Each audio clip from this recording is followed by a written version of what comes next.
How to transfer Sweatcoin to Sweatwallet.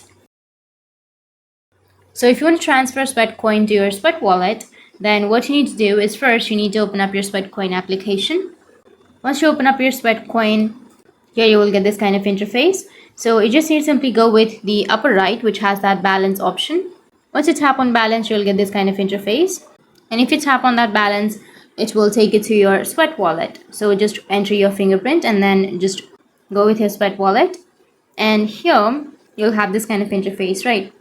So if you want to transfer your Sweatcoin to your Sweat wallet, then you just need to simply go with the transfer option, which is here on the upper left, and you will be able to transfer. But on the upper side, you can see that it says 6,849 steps equals to 1 sweat coin in your Sweat wallet.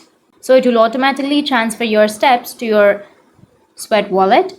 The first steps you take every day will be converted into sweat and the rest into sweat coins. So you don't need to do anything to transfer your sweat coin to your Sweat wallet.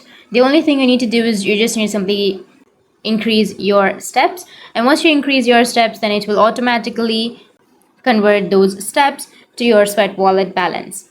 So that's it, and if you have any questions, feel free to comment below. Thanks for watching.